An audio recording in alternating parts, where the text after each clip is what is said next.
नमस्कार दोस्तों, आप सभी का स्वागत है आपके अपने परिवार सक्सेस अचीवर हब में। आज के इस वीडियो लेक्चर में हम एसके झा सर द्वारा प्रकाशित लोको पायलट प्रैक्टिस सेट संख्या 3 का मैथ सेक्शन का डिस्कशन करेंगे। वीडियो में आगे बढ़ने से पहले यदि आप चैनल पर नए हैं तो चैनल को सब्सक्राइब एवं साथ ही बेल आइकन क्लिक कर ले ताकि आपको हर एक वीडियो का नोटिफिकेशन सबसे पहले प्राप्त हो। एवं वीडियो को लाइक शेयर एंड कमेंट जरूर करें। आपके लाइक्स एंड कमेंट हमें मोटिवेट करता है नेक्स्ट वीडियो बनाने के लिए। तो चलते हैं अब अपने टॉपिक की ओर। तो क्वेश्चन नंबर फर्स्ट क्या कहता है? क्वेश्चन नंबर फर्स्ट कह रहा है 45 किलोमीटर प्रति घंटे की गति से ड्राइविंग करने पर एक महिला 1 मिनट पहले कार्यालय पहुंच जाती है, जबकि 40 किलोमीटर प्रति घंटे की गति से ड्राइविंग करने पर वह 3 मिनट की देरी पर पहुंचती है। तो उसके द्वारा पूरी की गई दूरी कितनी है? मतलब वह कितनी दूरी गाड़ी ट्रेवल करता है, यही पूछ रहा है, डिस्टेंस। ठीक है, तो इसको हम दो तरीका से सॉल्व करेंगे। First formula method, second ratio method. तो आइए सबसे पहले हम फार्मूला के मेथड चलते हैं। d बराबर होता है d बराबर S1 into S2 upon S2 minus S1 into del T. Del T मतलब होता है जो टाइम डिफरेंस दिया रहता है उसी को हम डेल टी कहते हैं। ठीक है, तो अपने क्वेश्चन की ओर चलते हैं। यहाँ पे S1 दिया है 40 और S2 का वैल्यू दिया है 45। ठीक है, तो फॉर्मूला में पुट कर देते हैं वैल्यू, जैसे कि आपके सामने दिख रहा होगा 40 गुने 45 बटा 45 माइनस 40। क्वेश्चन में डेल टी का वैल्यू 4 मिनट दिया है, मतलब 1 मिनट पहले और 3 मिनट देरी के, तो टोटल मिलाए कितना हो गया 4 मिनट। तो मिनट को आवर में चेंज यानी कि घंटा में चेंज करने के लिए 60 से डिवाइड कर दिया है। ठीक है, तो फिर आगे की ओर चलते हैं। तो 40 गुने 45 बटा कितना हो जाएगा, 45 में से 40 जाएगा तो 5 हो जाएगा, और 4 से 60 15 बार में कट जाएगा यहाँ पे। ठीक है, फिर अब यहाँ से काटा करते हैं, 5 से 40 8 बार में जाएगा, फिर यहाँ से 15 से 45 3 बार में जाएगा। ठीक है, तो यहाँ पर बचा कौन सी 8 गुना 3, तो 8 तिरका 24 किलोमीटर की दूरी तय कर रहा है। ये तो हो गया फार्मूला से। अब आइए रेशियो मेथड से करते हैं। यहाँ पे देखिए डिस्टेंस जो है, जो ट्रेवलिंग डिस्टेंस है वह कांस्टेंट है। ठीक है, तो पहले 45 किलोमीटर से जा रहा है, फिर 40 किलोमीटर से जा रहा है, तो जब भी डिस्टेंस कांस्टेंट होता है तो स्पीड और टाइम का इनवर्स रिलेशन होता है। ठीक है, तो यहाँ से अगर इसको काट लेते हैं अगर 5 से, तो 5 9 45 हो जाएगा, और यहाँ से काटते हैं तो 5 8 40 हो जाएगा। ठीक है, तो इसी को जो है टाइम के रेशियो में लिखेंगे तो इसका उल्टा लिखेंगे, तो 8:9 लिखे हैं। ठीक है, तो यहाँ पे 8 और 9 के बीच का डिफरेंस कितना है, 1 यूनिट दिया है। ठीक है, इसी 1 यूनिट का वैल्यू है कितना, क्वेश्चन में कह रहा है 4 मिनट समय है, 4 मिनट। ठीक है, यहाँ पे देखिए 1 मिनट पहले कह रहा है और 3 मिनट की देरी से, तो टोटल मिलाकर 4 मिनट हो गया। तो 1 का वैल्यू 4 मिनट हो गया। तो यहाँ डी बराबर क्या होता है, डिस्टेंस बराबर स्पीड इंटू टाइम होता है। ठीक है, तो स्पीड हम मान लेते हैं फर्स्ट वाला कर लेते हैं। ठीक है, अगर पहली बार में 45 किलोमीटर से जा रहा है तो 8 यूनिट का समय लगता है। 1 यूनिट का वैल्यू कितना है 4, तो 8 का कितना हो जाएगा 32। तो यहाँ पे डिस्टेंस बराबर फॉर्मूला होता है स्पीड इंटू टाइम होता है। ठीक है, तो स्पीड की जगह 45 हो गया और टाइम की जगह कितना है 32 मिनट है, तो इसको घंटा में चेंज करने के लिए 60 से डिवाइड कर देंगे। फिर यहाँ 15 से काट लेंगे तो 15 से 3 बार में कटेगा, 15 से 4 बार में कटेगा, फिर 32 को 4 से काटेंगे तो 8 बार में कटेगा। तो यहाँ पर 3 गुने 8 हो जाएगा, 8 तिरका 24 किलोमीटर हो गया। तो यहाँ पे हमारा 24 किलोमीटर आंसर आ जाएगा, जो कि ऑप्शन नंबर डी में है। उम्मीद करते हैं कि इस क्वेश्चन का सॉल्यूशन आपको बहुत बेहतरीन लगा होगा। फिर आगे की ओर चलते हैं नेक्स्ट क्वेश्चन की ओर। अगला क्वेश्चन क्या कहता है, 150 मीटर और 130 मीटर लंबी दो ट्रेन एक दूसरे को विपरीत दिशा में चलती हुई 7.2 सेकेंड में एक दूसरे को पार कर लेती है, तो दोनों ट्रेनों की गतियों का योग प्रति घंटे कितना होगा। ठीक है, तो यहाँ पे कॉन्सेप्ट सबसे पहले समझेंगे। जिसे इस प्रकार के कोई भी सवाल देगा तो यहाँ फॉर्मूला होता है टी बराबर L1 प्लस L2 बटा S1 प्लस S2। टी बराबर समय हो गया L1 पहली ट्रेन की लंबाई और L2 दूसरी ट्रेन की लंबाई, S1 पहली ट्रेन का स्पीड, S2 दूसरी ट्रेन का स्पीड हो गया। ठीक है, तो स्पीड सम कर देंगे। ठीक है, सम कब करेंगे, जब क्वेश्चन में अपोजिट कहेगा। अगर कहेगा सेम डायरेक्शन में तो इसके जगह माइनस हो जाएगा, प्लस की जगह सिर्फ माइनस हो जाएगा। तो ये दोनों फॉर्मूला आपको ध्यान में रखना है। तो अभी हमको इसको काम में लेना है। ठीक है, तो कह रहा है दोनों जो है एक दूसरे को अपोजिट चल रहा है। ठीक है, और 7.2 सेकंड में पार कर जाता है। पहली ट्रेन की लंबाई कितना दिया 150 और दूसरी का 130 बटा S1 प्लस S2, और इसी का वैल्यू पूछ रहा है, संयुक्त स्पीड पूछ रहा है दोनों ट्रेनों की। तो इधर क्रॉस मल्टीप्लाई करेंगे तो इधर यानी कि S1 प्लस S2 इधर चल जाएगा। ठीक है, और 7.2 डिवीजन में आ जाएगा। ठीक है, तो यहाँ से इस दोनों को ऐड कर देंगे, 150 और 130 का 280 हो जाएगा बटा 7.2 हो जाएगा। यहाँ से दशमलव अगर हटेगा तो यहाँ पे ऊपर में 10 आ जाएगा। ठीक है, फिर इसको काट लेते हैं 4 से, तो 18 चुका 72 और 4 से 7 मरतबे कट जाएगा। तो और इसको मल्टीप्लाई करेंगे तो कितना आ जाएगा 700 बटा 18 मीटर प्रति सेकेंड आ गया। लेकिन हमको क्वेश्चन में पूछ रहा है किलोमीटर प्रति आवर में क्या होगा। तो किलोमीटर प्रति आवर में चेंज करने के लिए इसमें कुछ नहीं, 18 बटा 5 से मल्टीप्लाई कर देते हैं। तो जब भी 18 बटा 5 से मल्टीप्लाई यहाँ पे करेंगे, ठीक है, तो 18 से 18 तो कैंसिल हो जाएगा। आई 14 पंचे 70, मतलब हमारा आंसर निकल के आ जाएगा 140। तो यहाँ पे ऑप्शन नंबर डी हमारा आंसर हो जाएगा। फिर नेक्स्ट क्वेश्चन की ओर चलते हैं।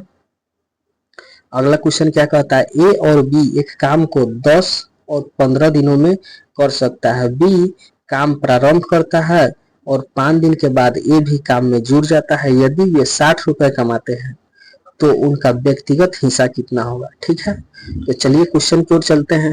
एक 10 दिन में करेगा और बी 15 दिन में। तो टोटल वर्क निकालने के लिए एलसीएम लेंगे।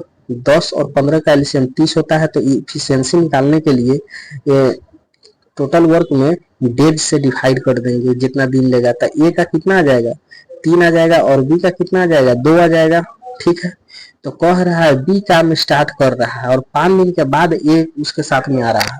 तो बी एक दिन में 2 यूनिट करता है, एक दिन में 2 यूनिट करता है। ठीक है, और तो 5 दिन में कितना यूनिट करेगा, एक दिन में 2 तो 5 से गुना कर देंगे तो 10 यूनिट काम करेगा। तो 10 यूनिट, जिसे 30 में से 10 यूनिट तो बी निपटा दिया है पहले ही, तो बचा काम कितना 20 यूनिट, और 20 यूनिट को ए भी साथ में आ गया। तो ए एक दिन में 3 यूनिट कर रहा है और बी 2 यूनिट, तो 3 + 2 5। तो 5 से 20 जो है 20 को 5 से डिवाइड करेंगे तो कितना दिन में कार्य खत्म हो जाएगा, 4 दिनों में कार्य समाप्त हो जाएगा। तो अब जो पैसा बटेगा, जो जितना काम करेगा वो उतना पैसा कमाएगा। ठीक है, तो यहाँ बी का जो आ जा रहा है, बी यहाँ तो 10 यूनिट पहले से कर चुका है और यहाँ 4 दिन तक काम कर रहा है बी। तो एक दिन में 2 यूनिट का 4 दिन में 8 यूनिट, तो टोटल काम कितना किया है बी 18 यूनिट। तो 30 में से 18 बी किया है तो 12 कौन किया है, ए किया है। ठीक है, तो इसको A:B के रेशियो में हम लिख लेते हैं। तो A:B के रेशियो में 12:18 हो जाएगा। ठीक है, तो इसको अगर हम काट लेते हैं 6 से, तो 6 दूना 12 6 18 हो जाएगा। ठीक है, मतलब ए और बी का कार्य का अनुपात कितना हो जाएगा 2:3 के अनुपात में कर रहा है। ठीक है, तो क्वेश्चन में किसके पूछ रहा है, व्यक्तिगत पूछ रहा है, सबका अलग अलग। ठीक है, तो 2 और 3 5 यूनिट हो गया। 5 यूनिट वर्क के लिए कितना 60 रुपया मिला है, 60 रुपया मिला है। तो 1 यूनिट कितना हो जाएगा 12, यहाँ पे देख लीजिए 1 यूनिट का वैल्यू 12 हो जाएगा। तो 2 का कितना हो जाएगा 12 दूनी 24 और 3 का कितना हो जाएगा 12 तिहाई 36। तो ए 24 रुपया कमाएगा और बी जो है 36 रुपया कमाएगा। ठीक है, तो व्यक्तिगत 24 और 36 ऑप्शन नंबर डी हमारा आंसर आ जाएगा। ठीक है, फिर नेक्स्ट क्वेश्चन की ओर चलते हैं। क्वेश्चन नंबर 14 में क्या कहता है, x square plus ax plus B को जब x - 4 से विभाजित किया जाता है तो शेषफल 32 बचता है। और x square plus B x plus एक ओवर चार एक्स माइनस चार से डिवाइड करने पर शेषफल 35 बचता है। तो ए प्लस बी का मान पूछता है। तो जब भी ऐसा क्वेश्चन आ जाए, ठीक है, जिससे डिवाइड होने पर शेषफल बचता है, तो उसके बराबर जीरो पुट कर देंगे। यहाँ पर मेरे कहने का मतलब है x माइनस 4 से डिवाइड कर रहा है, तो इसको अगर जीरो के बराबर पुट करेंगे तो x बराबर कितना आ जाएगा, 4 आ जाएगा, और x के जगह 4 यहाँ इक्वेशन में हम वैल्यू पुट कर देंगे।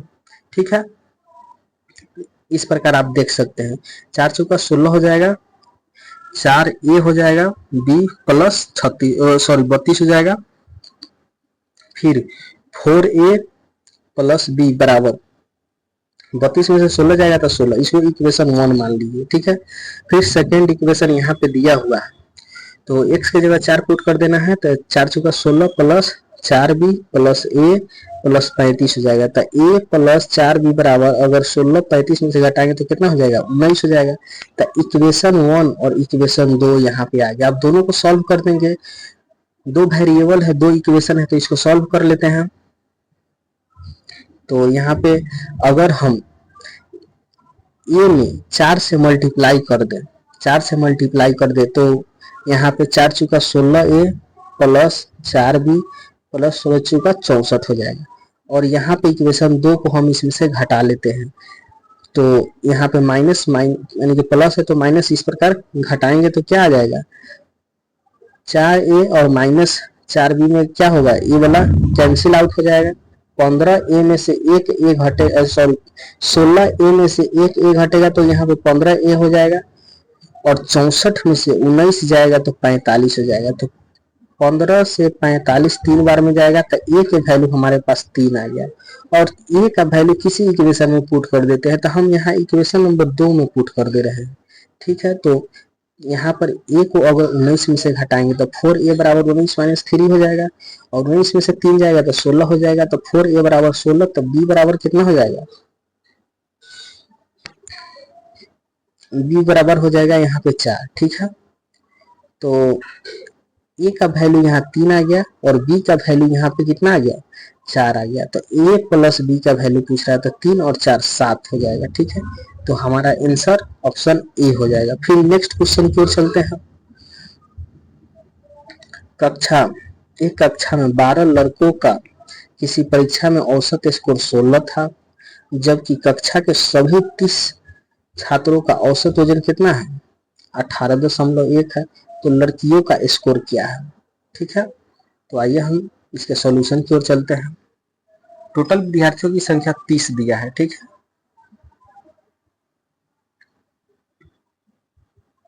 जिसमें 12 लड़का है तो 18 लड़की बचेगा। ठीक है, तो 12 लड़के का औसत कितना दिया है, 16, और टोटल क्लास का औसत कितना दिया है, 18.1। तो टोटल क्लास में से अगर हम बॉयज का निकाल लेंगे टोटल एवरेज, तो क्या गर्ल्स का नहीं निकल के आ जाएगा। तो इस प्रकार टोटल इसको मल्टीप्लाई कर देते हैं, एवरेज और नंबर ऑफ स्टूडेंट से मल्टीप्लाई करेंगे तो टोटल स्कोर निकल के आ जाएगा। ठीक है, तो इस प्रकार 18.1 गुना 30 माइनस 16 गुना 12 करेंगे। ठीक है, तो यहाँ पे 543 आ जाएगा, और इसका 16 में जब 12 से मल्टीप्लाई करेंगे तो 192 आ जाएगा।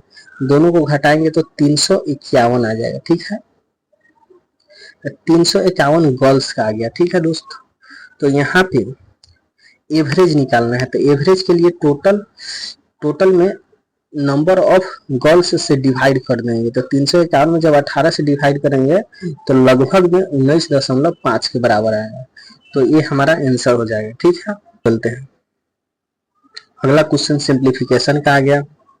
a बराबर 0.29 पर रेकरिंग डिवाइडेड 0.3 और 2 पे रेकरिंग इंटू 0.2 पर रेकरिंग डिवाइड 0.15 पे रेकरिंग प्लस 0.3 पे रेकरिंग है। ठीक है, तो इसको आइए सॉल्व करते हैं। तो रेकरिंग जब भी जितना डिजिट पे रेकरिंग होता है उतना ही बाटा में 9 होता है। ठीक है, तो 29 बाटा दोनों पर था तो डबल 9 यहाँ पे आ जाएगा। डिवीजन यहाँ पे देखिए, यहाँ पे समझिएगा ध्यान से, यहाँ पे जो दिया हुआ है 3 पे रेकरिंग नहीं है, सिर्फ 2 पे है। तो जितना पे रेकरिंग रहेगा उतना तो 9 लिखना है, तो पहले सिर्फ 2 पर है तो एक 9 लिख देंगे। जिस पर नहीं रहता है, ठीक है, जितना अंक पर नहीं रहेगा उतना ही 0 9 के साथ आता है, तो उसके पहले एक है, एक संख्या डिजिट है, एक संख्या 3 है जिस पर रेकरिंग नहीं है, तो एक 0 यहाँ पे चिपक जाएगा, ठीक है। तो 32 माइनस जिस पर रेकरिंग नहीं होता वो संख्या घटा दिया जाता है, इंटू 2/9 डिवाइडेड बाई 15/99, ठीक है। फिर इसको आगे हम सॉल्व करते हैं, तो इस डिवीजन जो दिया है इसको और मल्टीप्लीकेशन में हम चेंज कर देते हैं, तो 29/99 गुना 90 नीचे है तो 90 ऊपर चल जाएगा, और 32 में से 3 जाएगा तो 29 हो जाएगा, ठीक है।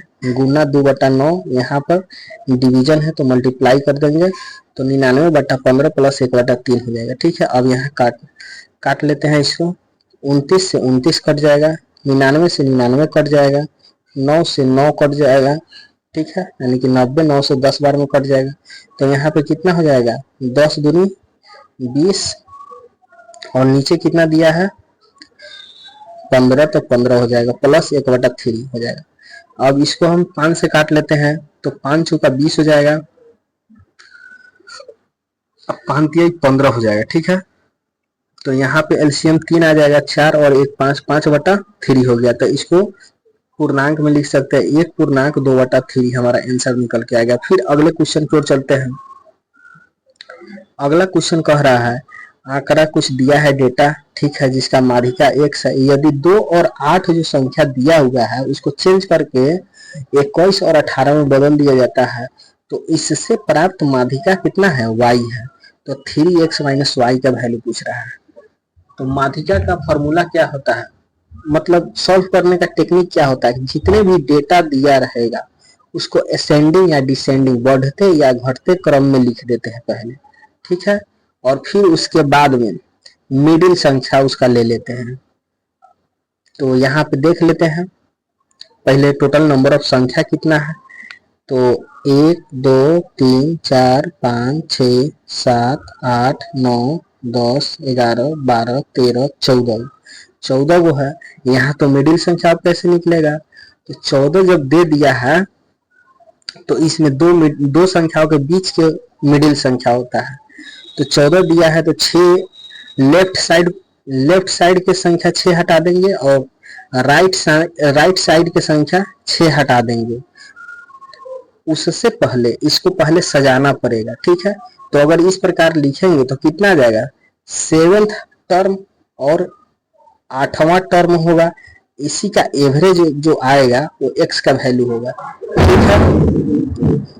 तो इसको सबसे पहले हम यहाँ पे क्या करते हैं, एग्जाम में इसे सजाइएगा तो आपको समय ज्यादा लग जाएगा, तो यहाँ पे हम क्या करेंगे कि सब इसको काट लेते हैं ऊपर से ऊपर ही, मतलब 7वां और 8वां टर्म हम निकाल लेते हैं।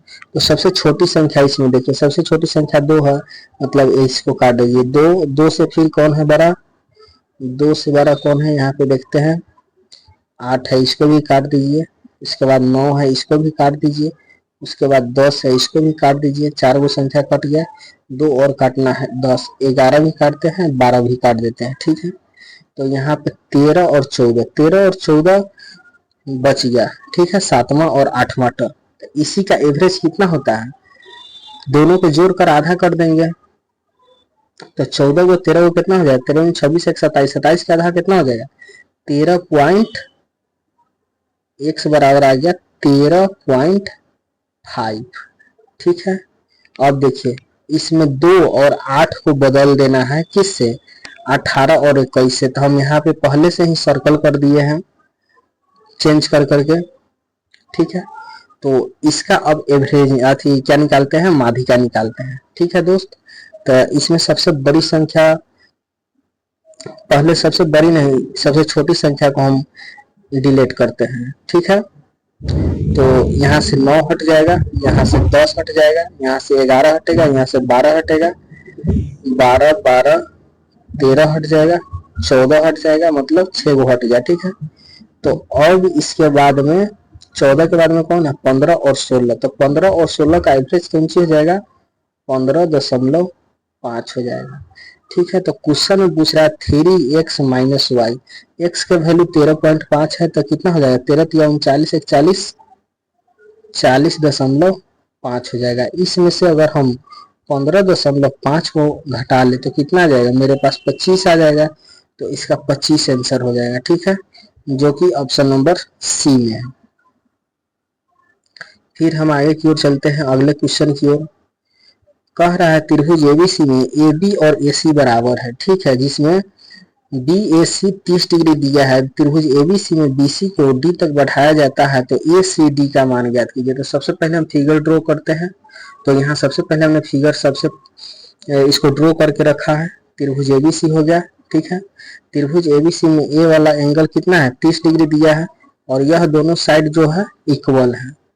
तो साइड जो इक्वल होता है तो इसके सामने का एंगल भी इक्वल होगा, तो इसके सामने का ए वाला एंगल और इसके सामने वाला ए वाला एंगल दोनों इक्वल होगा, और ए वाला 30 दिया हुआ है। ठीक है, तो किसी भी त्रिभुज का कोणों का योग कितना होता है 180 डिग्री, तो 180 डिग्री में एक कोण हमको पता है तो 30 डिग्री, तो बचा कितना 150, और यह दोनों एंगल सेम है, तो इस दोनों एंगल का सम 150 है, तो आधा करेंगे तो कितना हो जाएगा 75, तो ए वाला एंगल 75 निकल के आ जाएगा, ये भी 75 होगा। ठीक है, तो बीसी को आगे डी तक बढ़ाया, तो ये वाला एंगल हमसे पूछ रहा है। ठीक है, ये वाला एंगल पूछ रहा है जो बाह्य एंगल है, तो ये बाह्य एंगल जो होता है इसके इंटरनल एंगल का सम होता है, मतलब इसका और इसका सम हो जाएगा, तो कितना हो जाएगा 30 प्लस 75, 30 और 75 कितना हो जाता है 105 डिग्री, हमारा आंसर निकल करके आ जाएगा। ठीक है, जो कि ऑप्शन नंबर डी होगा। फिर अगले क्वेश्चन की ओर चलते हैं। अगला क्वेश्चन क्या कहता है, प्रारंभ में राम के पास 4 रुपया और श्याम के पास 7 रुपया थे, जतिन ने राम और श्याम में से प्रत्येक को समान धनराशि दी। ठीक है, जिसके बाद राम और श्याम के पास मौजूद धनराशियों का अनुपात 7 से 9 हो जाता है, तो जतिन ने राम और श्याम प्रत्येक को कितनी कितनी रुपया दिया। ठीक है, तो हम मान लेते हैं राम के पास पहले 4 यूनिट था, यानी कि 4 रुपया था और 7 रुपया था, और कुछ रुपया इसको दे दिया राम को और कुछ श्याम को, मतलब समान राशि दे रहा है। तो दोनों के पास में पहले जितना अंतर होगा पैसा का उतना ही बाद में भी अंतर होगा, तो इस दोनों के हम पहले अंतर को निकाल लेते हैं। तो 7:9 दिया है, इसको भी हम रेशियो में अगर चेंज कर लेते हैं, मान लेते हैं कि 4 यूनिट है इसके पास, राम के पास, और श्याम के पास 7 ही यूनिट है, तो इन दोनों के बीच का अंतर कितना है 3 है, और 7 और 2 9, यहाँ अंतर कितना है 2 है, तो इस अंतर को पहले इक्वल हम करेंगे, तो इसमें हम 2 से मल्टीप्लाई कर देते हैं और इसमें 3 से मल्टीप्लाई कर देते हैं, तो मल्टीप्लाई करने के बाद में इधर आता है 4 दूनी 8, 7 दूनी 14, 7 तिरका 21 और 9 तिया 27। तो यहाँ पे देखिए यहाँ कितना अंतर आ रहा है 14, 26 और 7, मतलब 13 यूनिट। जतिन जो है श्याम को भी 13 यूनिट दिया और राम को भी 13 यूनिट दे रहा है। ठीक है, तो यहाँ पे सबसे पहले राम और श्याम को पहले से ही उसके पास कितना पैसा है 8 और 14 कितना होता है 22 होता है, मतलब 22 यूनिट पहले था, तो पहले 22 यूनिट उसके पास था रुपया, तो उसका वैल्यू कितना है पहले 4 रुपया और श्याम के साथ 7 रुपया था, तो मतलब 11 रुपया था, तो 1 यूनिट का वैल्यू क्या हो जाएगा 11/22, 11/22 हो जाएगा। ठीक है, तो यहाँ पे काट लेंगे तो 11 दूनी 1/2 हो जाएगा, तो यही 13 यूनिट दोनों को दिया है, तो पूछ रहा है कितना रुपया दिया है, रुपया में चेंज करेंगे तो कितना हो जाएगा 1 यूनिट का वैल्यू है 1/2, तो 13 यूनिट का वैल्यू कितना हो जाएगा 13/2, मतलब 6.5 रुपया, 6.5 रुपया जतिन जो है राम को भी दिया है 6.5 रुपया, श्याम को भी 6.5 रुपया दिया है, तो हमारे पास आंसर हो जाएगा ऑप्शन नंबर ए। फिर अगले क्वेश्चन की ओर चलते हैं। अगला क्वेश्चन क्या कहता है 6 पुरुष और 8 महिला एक कार्य को 14 दिनों में पूरा कर सकते हैं और 8 पुरुष और 12 महिला उसी कार्य को 10 दिनों में पूरा कर सकते हैं। यदि एक पुरुष अकेले कार्य करे तो उसी कार्य को कितने दिनों में पूरा करेगा। ठीक है, तो यहाँ पे टोटल वर्क निकाल लेते हैं। 6 पुरुष है 8 महिलाएं, तो कार्य को 14 दिन में कर देगा। ठीक है, और यहाँ पे 8 पुरुष और 12 महिला 10 दिन में कार्य को कर देगा। मतलब दोनों का वर्क जो है इक्वल ही होगा।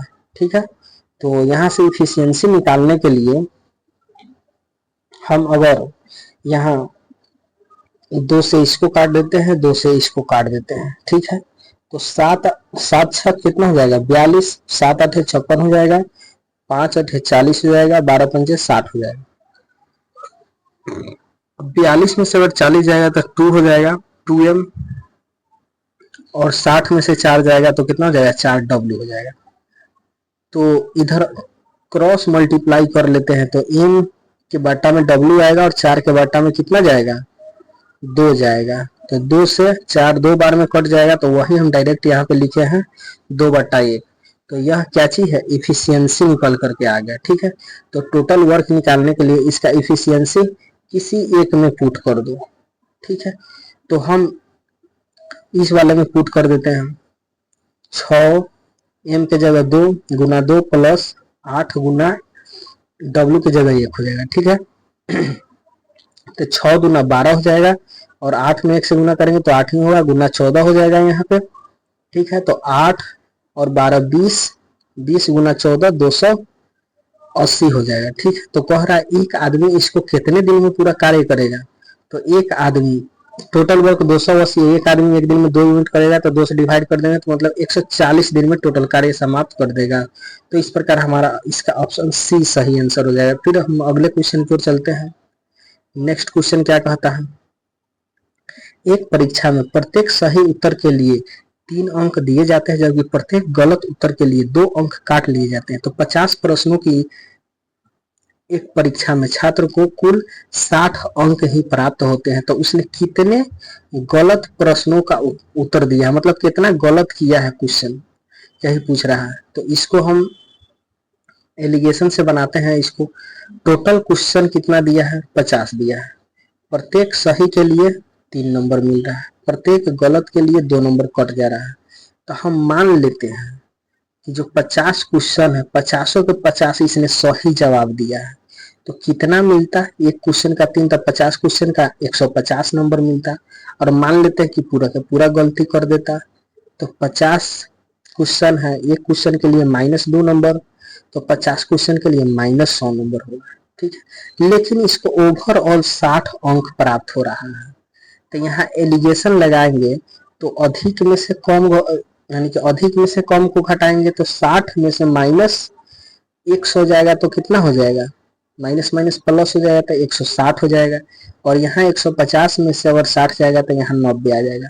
तो 0 से 0 कैंसिल आउट करने के बाद में यहाँ 16 और 16:19 हो जाएगा। ठीक है, तो 16 और 9 कितना हो जाएगा 25 हो जाएगा। तो ये टोटल क्या चीज आ गया, मार्क्स पे एलिगेशन लगाएंगे तो नंबर ऑफ क्वेश्चन की संख्या आ जाएगा निकल के।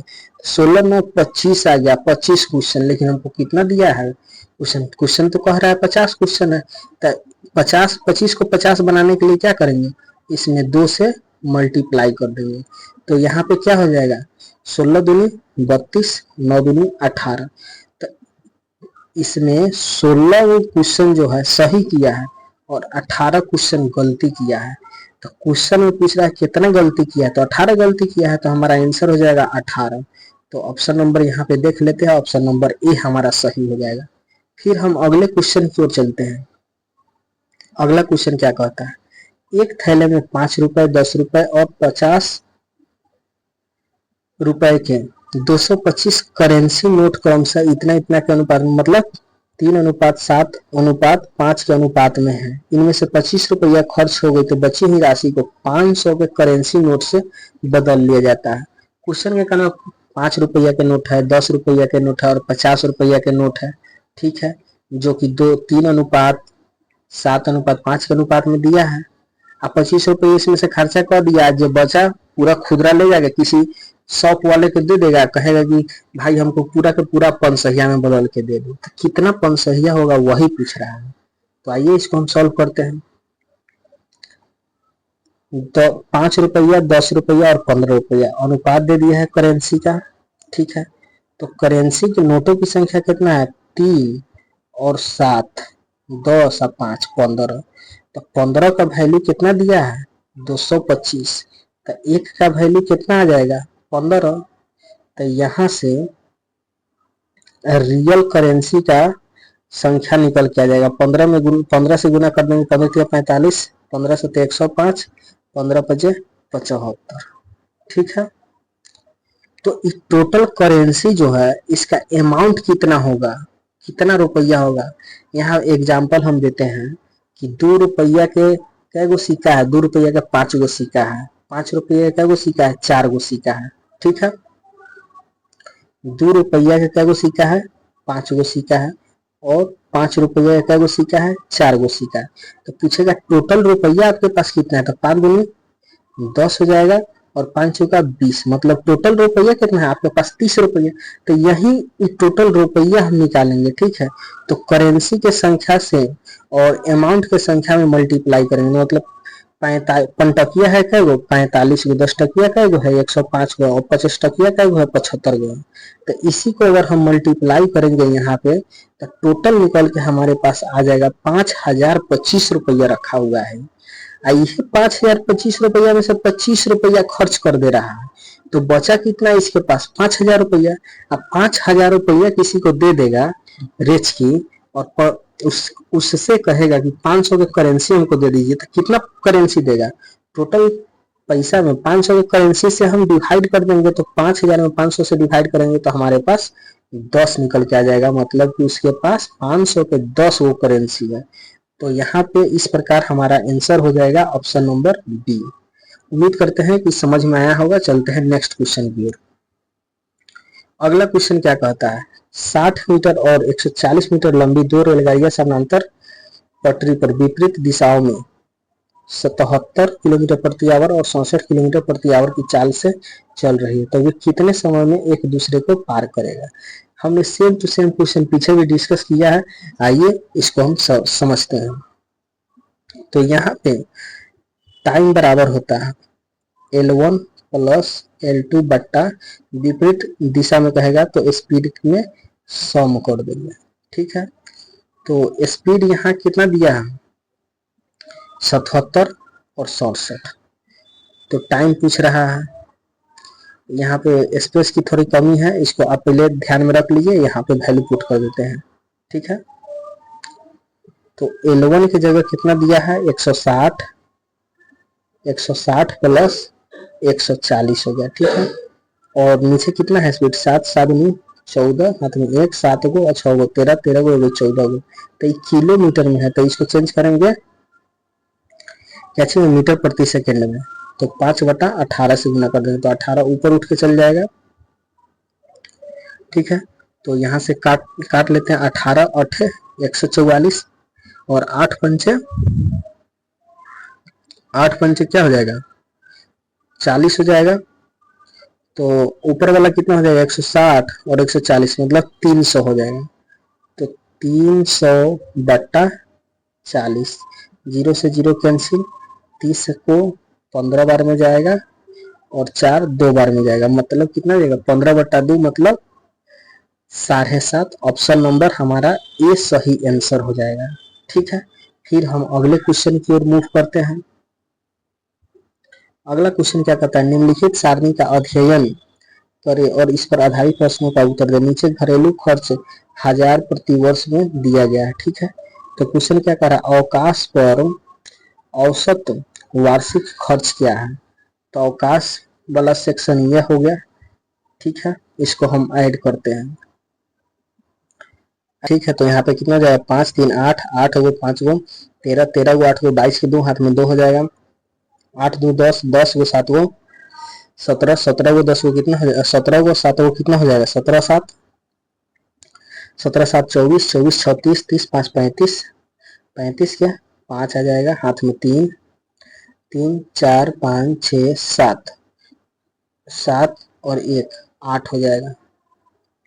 तो यहाँ पे 1 दशमलव के बाद 0 तो यहाँ दशमलव, तो 85.2 हो जाएगा। ठीक है, 85.2 हो जाएगा। तो इसका औसत खर्च पूछ रहा है हजार में। ठीक है, तो इसमें सबसे पहले कितना है, 1 2 3 4 5, तो 5 से इसमें डिवाइड कर देंगे और हजार में दिया हुआ है तो इसको 1000 से हम डिवाइड कर देते हैं।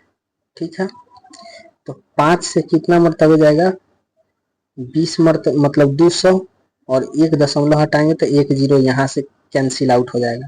ठीक है, तो कितना हो जाएगा, 852 इंटू 20। ठीक है, तो लास्ट में कितना आएगा, इसको यूनिट डिजिट से सॉल्व करेंगे, लास्ट में 1 0 आएगा, 2 दूनी 4, तो हमारा यहाँ पे ऑप्शन नंबर ए सही आंसर हो जाएगा। ठीक है, फिर आगे की ओर चलते हैं, नेक्स्ट क्वेश्चन की ओर। अगला क्वेश्चन सिंप्लीफिकेशन का आ गया। ठीक है, 8 सही 1/2 बड़ी ब्रैकेट 3 सही 1/4 डिवाइडेड बाई 1 सही 1/4 माइनस 1/2, 1 सही 1/2 माइनस 1/3 माइनस 1/6 होगा। ठीक है, तो इसको स्टेप बाय स्टेप यहाँ पे हमने सॉल्व किया हुआ है, इसको आप एक बार देख करके समझ लीजिएगा, आपको पीडीएफ टेलीग्राम चैनल पे डाल दिया जाएगा। उससे पहले हम आपको एक बार समझा देते हैं। ठीक है, तो इसको पूर्णांक तोड़ लेंगे तो 8 दूनी 16 17/2 हो जाएगा, यहाँ पे 4 12 13/4 हो जाएगा, डिवाइडेड बाई 5/4 हो जाएगा, यहाँ 1/2 3/2 1/3 और 1/-6 हो जाएगा। ठीक है, तो फिर आगे चलते हैं नेक्स्ट स्टेप की ओर। 17/2 माइनस 13/4 डिवाइडेड बाई 5/4 माइनस 1/2, और इसका एलसीएम कितना हो जाएगा, 6 हो जाएगा। इसका एलसीएम कितना आ जाएगा, 6 आ जाएगा।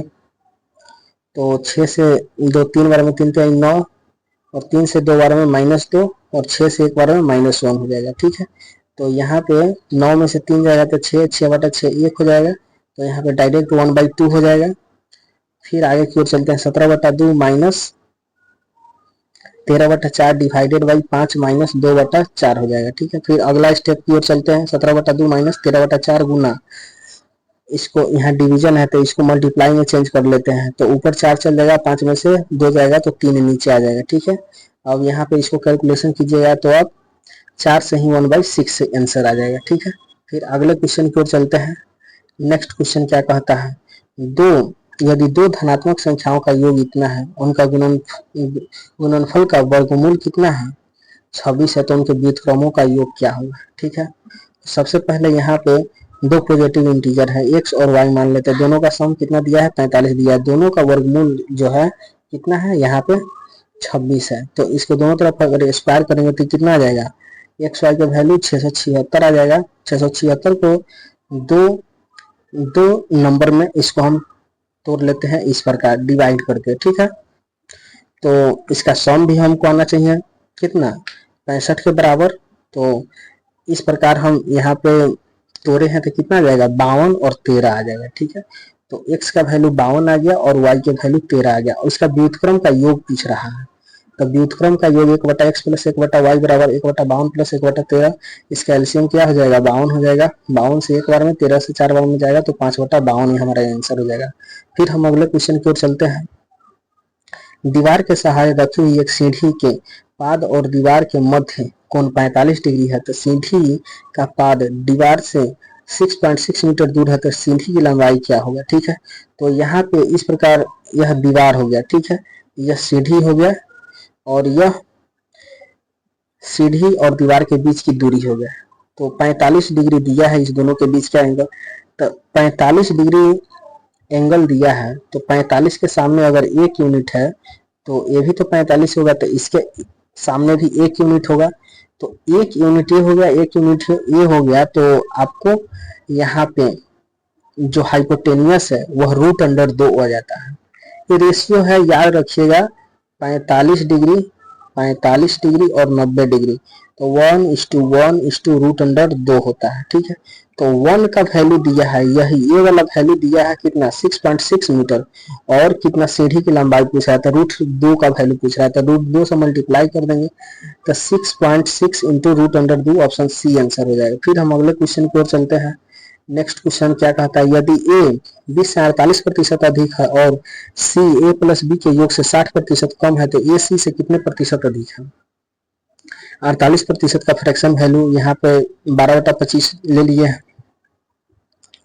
तो यहाँ पे कह रहा है क्या, ए जो है बी से 48% अधिक है, तो मतलब बी अगर 25 है तो 48% कितना होता है, 25 के 12, तो अधिक है तो यहाँ पे कितना हो जाएगा 37। और सी जो है, सी के बारे में क्या कह रहा है, ए प्लस बी के योग से 60% कम है, मतलब कितना है, ए प्लस बी के योग के 40% के बराबर। तो ए का वैल्यू 37 और बी का वैल्यू 25 हो गया, दोनों को ऐड करेंगे तो 62 हो जाएगा। तो इसका 40% निकालेंगे तो कितना आ जाएगा, 24.8 आ जाएगा। ठीक है, तो सी का वैल्यू कितना आ गया, 24.8 आ गया। तो क्वेश्चन में क्या पूछ रहा है, ए जो है सी से कितने प्रतिशत अधिक है, तो 37 24.8 से कितना अधिक है, 12.2। ठीक है, और जिसके कंपैरिजन में कह रहा है उसको हम डिनोमिनेटर में ले लेते हैं। तो सी से कंपैरिजन हमको करना है, सी से कितना प्रतिशत अधिक है, तो 24.8, 1 दशमलव से 1 दशमलव उड़ेगा, परसेंटेज में के साइन लगाने के लिए 100 से हम मल्टीप्लाई कर दिए। ठीक है, तो यहाँ 2 से इसको सिंप्लीफाई कर लेंगे तो कितना हो जाएगा, 61/124 इंटू 100%। इसको आप कैलकुलेट कीजिएगा तो अप्रोक्स 49.2% के बराबर आ जाएगा वैल्यू। ठीक है, फिर हम अगले क्वेश्चन की ओर चलते हैं। अगला क्वेश्चन क्या कहता है, दो पाइप ए और बी एक टंकी को क्रमशः 12 और 18 घंटे में भर सकते हैं, तो टंकी को भरने के लिए दोनों पाइप एक साथ खोल दिया जाता है तो खाली टंकी कितनी देर में भर जाएगी। ठीक है, तो इसको भी आप दो तरीका से हम यहाँ पे बताते हैं, एक एलसीएम मेथड से और एक जो है फार्मूला मेथड से। ठीक है, एलसीएम जो ए 12 घंटा में भरेगा और बी 18 घंटा में, दोनों का एलसीएम कितना हो जाएगा, 36 हो जाएगा। तो 12 से 36 3 बार में जाएगा और 18 से 36 2 बार में जाएगा, तो ए का एफिशिएंसी 3 आ गया और बी का एफिशिएंसी 2 आ गया। तो दोनों एक साथ कितना देर में भरेगा, 36/35 हो जाएगा। तो यहाँ पे इसको सिंप्लीफाई करेंगे तो 5 से तो 35 और 1/5 को आवर है तो इसको मिनट में चेंज करने के लिए 60 से मल्टीप्लाई कर दिए हैं। ठीक है, तो 12 पंचे 60 हो जाएगा, तो 60 घंटा 12 मिनट में भर जाएगा। ठीक है, अगर इसी प्रकार से क्वेश्चन में कहें दो व्यक्तियों के बीच में और दोनों का डेज दिया है तो दोनों को गुना करके दोनों को सम कर देना है, जो कि आपके सामने दिख रहा होगा। जैसे ए 12 घंटा में कर रहा है और बी 18 घंटा में, तो 12 गुने 18 और 12 और 18 का सम 30 होता है, तो 30 से डिवाइड कर दें तो इसको भी सिंप्लीफाई करने पर इतना ही आंसर आता है। फिर हम अगले क्वेश्चन की ओर चलते हैं। अगला क्वेश्चन क्या कहता है, किसी धात्विक बेलनाकार पाइप के आयतन दिया हुआ है, यदि इसके बाह्य त्रिज्या इतना है और इसकी मोटाई इतना है तो पाइप की लंबाई ज्ञात कीजिए। ठीक है, तो बेलन का आयतन कौन सा होता है, पाई आर स्क्वायर एच होता है। तो इसका जो लंबाई है, क्या चीज हमको पूछ रहा है, यहाँ पे लंबाई पूछ रहा है। ठीक है, तो बेलन का आयतन जो है खोखला बेलन दे दिया है यहाँ पे। ठीक है, इस प्रकार से